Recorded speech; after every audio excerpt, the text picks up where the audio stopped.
हाय। आज हम बात करेंगे सी प्लस प्लस के डेटा टाइप्स के बारे में।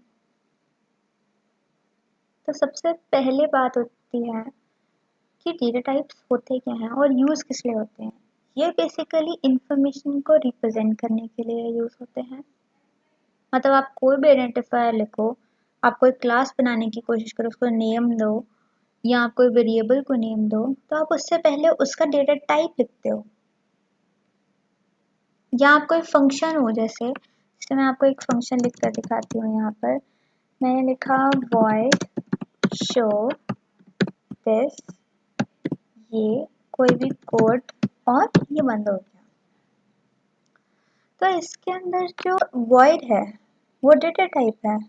बेसिकली ये क्या बता रहा है कि आप इसके अंदर कोई भी कोड लिखो तो ये क्या चीज़ रिटर्न करेगा। अगर यहाँ पे इंट लिखा होता तो यहाँ पे कोई इंटीजर वैल्यू बाहर आती, कैर लिखा होता तो कोई कैरेक्टर वैल्यू बाहर आते।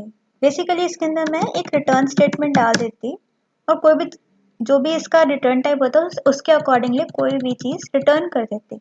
अब इसके अंदर वॉइड है तो ये कुछ रिटर्न नहीं करेगा, क्योंकि बाद में बताऊंगी कि वॉइड किस लिए यूज होता है। बेसिकली अगर यहाँ पर वॉइड ना हो तो सिस्टम को कभी पता नहीं चलेगा कि वो फंक्शन देगा क्या वापस। वो एग्जीक्यूट कर लेगा बट देगा क्या वापस। इससे अब हम पहले इसकी कैटेगरीज के ऊपर नजर डालते हैं। ब्रॉड सेंस में ये दो कैटेगरीज में होता है, फंडामेंटल एंड ड्राइव्ड। फंडामेंटल जो फर्दर ब्रेक डाउन नहीं हो सकते, इनके ऊपर बाकी सारी चीजें ड्राइव हो सकती हैं बट ये किसी से ड्राइव नहीं होते। इसके अंदर आता है इंट। Int means integer. इसके अंदर वो सारी वैल्यूज आती हैं जो प्लस माइनस या जीरो लगा लो, जो बिना डेसिमल के होते हैं, वो सारी वैल्यूज इसमें आती है, सारे नेचुरल नंबर्स, सारे होल नंबर्स। फिर आता है करेक्टर। करेक्टर के अंदर वो सारे एलिमेंट्स जो अल्फाबेटिकल होते हैं, A B C D anything. फिर आता है फ्लोट। सारे डेसिमल नंबर वाले नंबर जो है वो इसके अंदर आते हैं। डबल भी बिल्कुल फ्लोट जैसा होता है, बस वो उससे ज़्यादा प्रिसिशन देता है। वॉइड, जिसकी मैंने अभी थोड़ी देर पहले फंक्शन के अंदर जो मैंने डिपिक्शन की थी उसमें मैंने वॉइड यूज़ किया था। उसका मीनिंग बताती हूँ। वॉइड मीन्स नल। अब आप सोच रहे होंगे नल मीन्स जीरो भी हो सकता है, नहीं। वॉइड मीन्स 1 2 3 4, कोई भी वैल्यू तो दूर की बात है। नल मीन्स जीरो भी नहीं है उसमें, इट्स एम्प्टी, खाली, बिल्कुल जीरो भी नहीं, बिल्कुल खाली। फिर आते हैं सेकेंड कैटेगरी जो होती है ड्राइव डेटा टाइप्स की। ये फंडामेंटल डेटा टाइप से ड्राइव होते हैं, मतलब उनके ऊपर बेस्ड होते हैं। अब इनकी कैटेगरीज, इनके एलिमेंट्स के ऊपर नज़र डालते हैं। सबसे पहला होता है एरे। एरेज को हम कैसे डिफाइन करते हैं, मैं सॉरी फॉर द इनकन्वीनियंस, मैं यहाँ पर आपको लिख के दिखा देती हूँ। जब भी हमें कोई स्ट्रिंग डिफाइन करनी होती है सिस्टम में, सॉरी प्रोग्राम में, char a rectangle bracket equals to आपकी स्ट्रिंग की कोई भी वैल्यू। मैंने इसके अंदर ले ली ABCD। ठीक है, जो लोग सी से फेमिलियर हैं उन्हें इस कंसेप्ट के बारे में ऑलरेडी पता होगा, बट जो सीधा C++ देख रहे हैं उन्हें ज़्यादा ध्यान देने की ज़रूरत नहीं है जब भी वो स्ट्रिंग डिफाइन करें। वैसे बता देती हूँ कैसे वर्क कर रहा है। एरेज बेसिकली, जो मैंने यहाँ पे एरे लिखा है उसके अंदर कैर यूज हुआ है, इसका मतलब ये फंडामेंटल डेटा टाइप से ड्राइव्ड है। मतलब ये है कि आप यहाँ पे जो पिक्चर देख रहे हो इसके अंदर मैंने जितने एलिमेंट्स लिखे हैं वो कैर डेटा टाइप के हैं। इसमें मतलब ये, अगर जैसे आप ये पिक्चर देख रहे हो, आपकी मेमोरी है, ये मेमोरी है, तो उसके अंदर एक एक एलिमेंट क्या जो होता है वो 1 बाइट का होता है। मतलब 1 बाइट आपकी ए को चली गई, एक बाइट आपकी बी को, सी को एक बाइट, डी को एक बाइट। और मैंने आपको हमेशा कहा है कि जो स्ट्रिंग होता है वो नल कैरेक्टर से एंड होता है, तो मतलब एक और सेक्शन दिया जाएगा, ऑटोमेटिकली एलोकेट किया जाएगा जिसके अंदर नल कैरेक्टर होगा जो कि एक बाइट का होता है। और अब आप सोच रहे होंगे कि इसको डिफाइन कैसे करते हो, और कोई तरीके तो नहीं। रेक्टेंगल ब्रैकेट शो करता है कि आप जो वेरिएबल डिफाइन कर रहे हो वो एक एरे है जिसके अंदर हर एक एलिमेंट क्या टाइप का है, तभी इसको homogeneous data value in contiguous memory मैंने यहाँ पे इसलिए लिखा है। अब इस ब्रैकेट के अंदर आप अगर सी प्लस प्लस में डायरेक्टली काम कर रहे हैं और अगर आप इसके अंदर वैल्यू मिस कर देते हैं तो सी प्लस प्लस इतनी एडवांस्ड है कि आप जब इसके अंदर सारे एलिमेंट लिखोगे वो अपने आप कैलकुलेट कर लेता है इसके अंदर कितनी इसकी साइज है। बट आप इसके अंदर इसकी साइज दे भी सकते हो। इसके अंदर हमेशा जो इसका इंडेक्स होता है, मतलब ये जो एलिमेंट है, ए का इंडेक्स जो है वो 0 से स्टार्ट होगा, बी का 1, सी का 2, डी का 3, और जो आपका नल करेक्टर है जो अभी आप इसके अंदर देख रहे हो, मैंने ऐड नहीं किया है क्योंकि सी प्लस प्लस में इतनी ज़्यादा दिक्कत नहीं आती, आपको इतनी सारी चीज़ों का ध्यान रखने की ज़रूरत नहीं है। बट नल करेक्टर हमेशा एंड होता है तो ये ऑटोमेटिकली डाल देते हैं। तो 0, 1, 2, 3, 4, फोर्थ पे मतलब इसकी जो विड्थ है वो 4 होनी चाहिए। ठीक है। अब इसके भी फर्दर दो टाइप्स होते हैं। जो मैंने यहाँ पर बनाया है वो सिंगल डायमेंशन है। अगर मैं इसको ऐसे लिख दूँ तो ये डबल डायमेंशनल हो जाएगा। बेसिकली मैट्रिक्स बनाने के काम आता है। इसके अंदर ये पहला जो रेक्टेंगल ब्रैकेट है उसके अंदर रोज आते हैं, नंबर ऑफ रोज, और इसके अंदर नंबर ऑफ कॉलम्स। आगे बढ़ते हैं।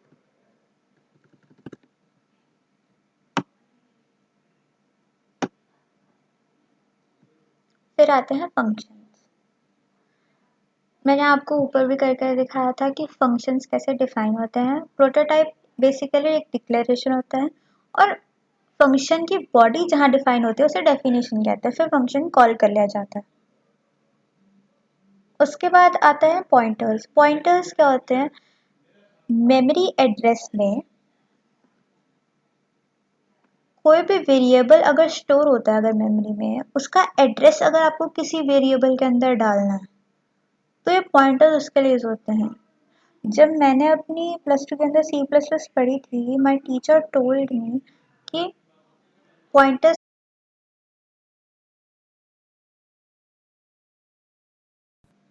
रेफरेंसेस बेसिकली अल्टरनेटिव नेम देने के काम आते हैं ऑब्जेक्ट्स को। फिर आते हैं कॉन्स्टेंट्स। कांस्टेंट का मतलब ये होता है कि वो प्रोग्राम के एग्जीक्यूशन के टाइम पे, मान लीजिए ये एक्चुअली बेसिकली अगर मैं बोलूँ तो ये जो चीज़ है वो एक कीवर्ड है, CONST। अगर आप किसी वेरिएबल के आगे वो लगा देते हो तो वो प्रोग्राम एग्जीक्यूशन के टाइम पे अपनी वैल्यू चेंज नहीं करेगा। अगर मान लीजिए आपने ये कीवर्ड लगा दिया और int a is equal to 5 लिख दिया तो उसके अंदर वैल्यू हमेशा 5 ही रहेगी, और अगर आप उसे चेंज करने की कोशिश करोगे तो वो कंपाइल टाइम एरर दिखा देगा। फिर आते हैं user defined type data types पे। अगर आप कॉमन बुक्स देखोगे तो उसके अंदर फंडामेंटल या प्रिमिटिव एंड नॉन प्रिमिटिव का डिस्टिंक्शन होगा, या फंडामेंटल का ड्राइव का होगा। बट मैंने यहाँ पर एक तीसरी कैटेगरी बना रखी है user defined type data types की, क्योंकि ये यूजर अपने लिए करते हैं।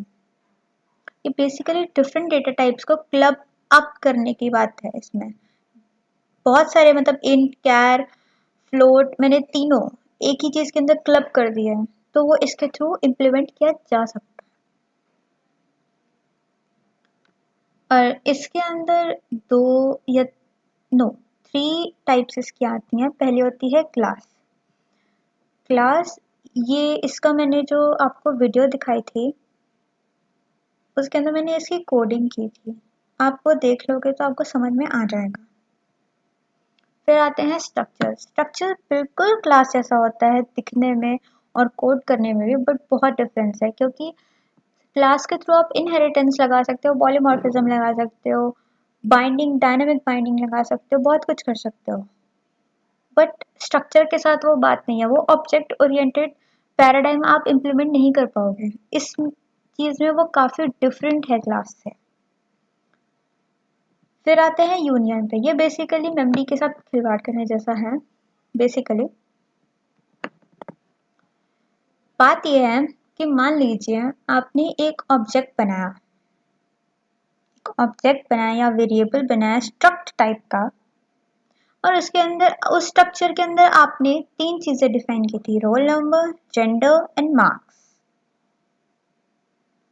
अगर आप उसके आगे यूनियन लिख देते हो, ये कीवर्ड यूनियन लिख देते हो उसके डिक्लेरेशन के अंदर, तो रोल नंबर 2 बाइट्स का है क्योंकि वो इंट है, तो वो उसके अंदर 2 ही बाइट लेगा। जेंडर 1 बाइट का, क्योंकि जेंडर अगर आपको डिपिक्ट करना है तो आप कैरेक्टर के वे में डिपिक्ट करोगे, एम या एफ लगाकर, और कैरेक्टर 1 बाइट का होता है, तो वो 1 की जगह घेरेगा। मार्क्स फ्लोट होते हैं, इसलिए वो 4 बाइट्स घेरेंगे।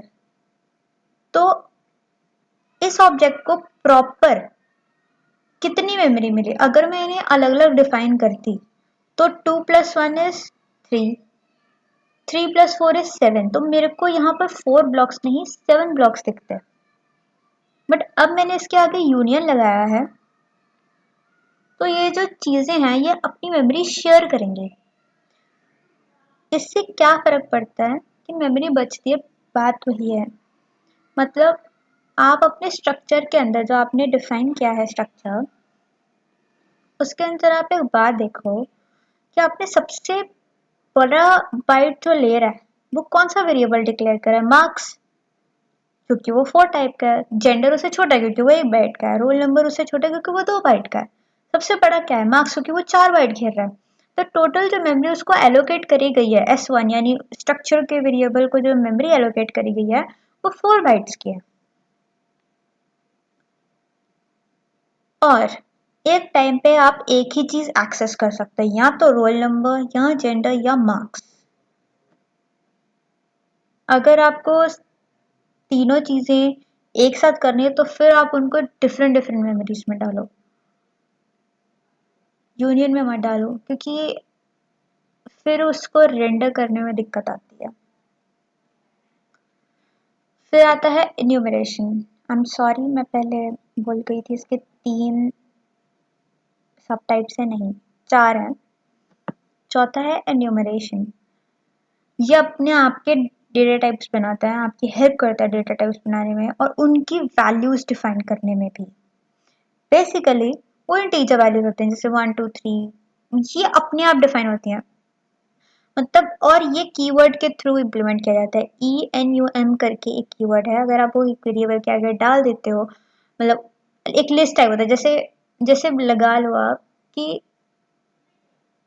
ENUM A, और आपने उसके अंदर जो वैल्यू दी है उसके अंदर आपने रेड लिख दिया, कॉमा ग्रीन लिख दिया, कॉमा ऑरेंज लिख दिया, कॉमा ग्रे लिख दिया, तो रेड को 0, जो इंटरनली जो उसको वैल्यू असाइन की गई है वो 0 है, ऑरेंज को 1 है, ग्रीन को 2 है, या ग्रे को 3 है, ऐसे दिया जाएगा। बस वही बात है, जैसे एरे के अंदर 0 से चीजें स्टार्ट होती हैं, इसके अंदर भी 0 से ही चीजें स्टार्ट होती हैं। फिर आते हैं आपके मॉडिफायर्स में। मॉडिफायर्स सिर्फ, ये आप चार्ट देख रहे हो, रेंज चेंज करने में काम आते हैं। यस, ये सारी चीजें, ये जो आप रेंज देख रहे हो, इनको चेंज करने में काम आते हैं, चाहे वो साइंड हो चाहे वो अनसाइंड हो, शॉर्ट हो लॉन्ग हो, ये इस पर डिपेंड करता है कंपाइलर पे। Thank you.